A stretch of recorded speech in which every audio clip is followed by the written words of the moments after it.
Hostel complex అన్ని hostel SLBC దగ్గర proposal పంపించి ఒక 1 month లోనే హాస్టల్స్ అన్ని కూడా కట్టడం, అన్ని వసతులతో ఉన్న హాస్టల్ కట్టడం. అందుకని మీరందరూ కూడా ఇంతమంది కోట్ల రూపాయల ఆస్తి కూలగొట్టినప్పుడు ఒక్క మాట నేను మాట్లాడినా, కంపెన్సేషన్ ఇవ్వకుండా ఏమన్నా ధర్నాలు చేసినా చేయలే. అక్కడ గవర్నమెంట్ హాస్పిటల్లో 100 కోట్ల ప్రభుత్వ భూమిలో పార్టీ ఆఫీసు మున్సిపల్ పర్మిషన్ లేకుండా కట్టించుకుంటే అసలు రూల్స్ ప్రకారం మా మున్సిపల్ కమిషనర్ గారు ఎప్పుడో ఊలగొట్టాలి. నేను చెప్పలే, నేను చెప్తే ఆయన ఊలగొడుతున్నాయి. కమిషనర్ గారు ఉన్నారు ఎక్కడ? కమిషనర్ గారు ఆఫీస్ పర్మిషన్ ఉన్నదా? అదే పేదోడు ఇల్లు కట్టుకుంటే పర్మిషన్ లేకుండా కూలగొడుతా ఉంచుతావా? మరి ఇదెందుకు కూలగొడతలేవు? నోటీస్ ఎన్ని రోజులు అయింది ఇచ్చి? 1 month కాలే, 2 months అయింది. ఎన్ని నోటీసు? 10 నోటీసులు. పద్ధతి అది. 100 కోట్ల ఆస్తి పర్మిషన్ తీసుకొని అవసరం ఉన్నది కట్టుకోవాలి. ఆఫీస్ బిల్డింగ్ భువనగిరిలో నేను ఎంపీగా ఉన్నప్పుడు సెంట్రల్ సిటీలో జూనియర్ కాలేజ్ గ్రౌండ్ లో కడతా అంటే కలెక్టర్ చెప్పి ఔటర్ రింగ్ రోడ్ మీద కట్టించిన. ఇమీడియట్ గా యాక్షన్ తీసుకోండి కలెక్టర్ గారు. As per rules we have to go. మన ఎవరి మీద కక్ష?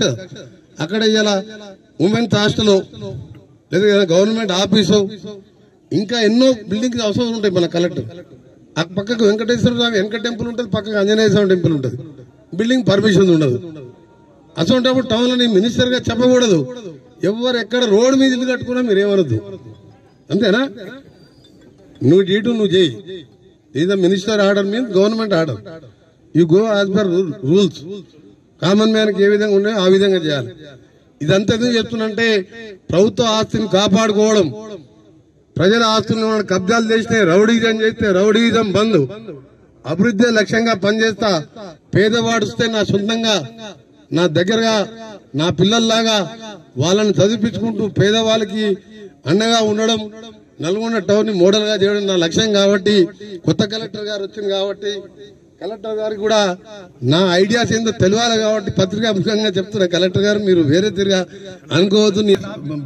ల్యాండ్ అంతా 100 కోట్ల భూమిలో పర్మిషన్ లేకుండా బిల్డింగ్ కట్టుకోండి. వాళ్ళకి కావాలంటే అప్లికేషన్ తీసుకొని అవుట్స్కట్ లో గవర్నమెంట్ ల్యాండ్ చాలా ఉంది, వాళ్ళకి ఇవ్వండి.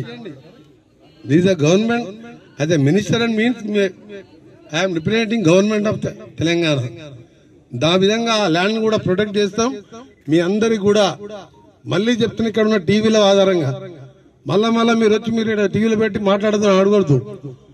ఎక్కడ బైపాస్ రోడ్ వచ్చినా ప్రజల కోసం వచ్చిందే తప్ప నా కోసం కాదు, ఎవరి ఆస్తులు కాదు. నాకు 5 గజాల భూమి లేదు. నేను చెప్తున్నా 30 ఏళ్ళకి ఒకటే ఇంట్లోకి రాయకుంటాను. కొందరు టీవీలలో చూస్తున్నా, అప్పుడు వాట్సాప్ లో చూస్తున్నా, పట్టించుకుంటలేను. అభివృద్ధి లక్ష్యంగా పనిచేసుకుందాం, అందరం కలుద్దాం, పేదవారికి అండగా ఉందాం. నల్గొండ టౌన్ ని ఇలా మంచి కలెక్టర్ గారు పనిచేసే కలెక్టర్ 24 గంటలు కలెక్టర్ గారు అందుబాటులో ఉండే కలెక్టర్ వచ్చిండు.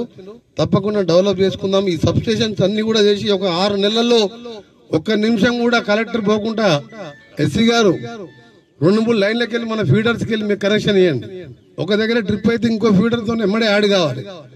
ఎట్టి పరిస్థితుల్లో నల్గొండ టౌన్ లో ఒక కంటి రెప్ప కొట్టే వరకు కూడా కరెంటు పోకుండా తీసుకోవాల్సిన బాధ్యత మీది. ఎంత బడ్జెట్ కాకుండా ఇప్పించే బాధ్యత నాది. కాబట్టి ఇవన్నీ కూడా సాయంత్రం వరకు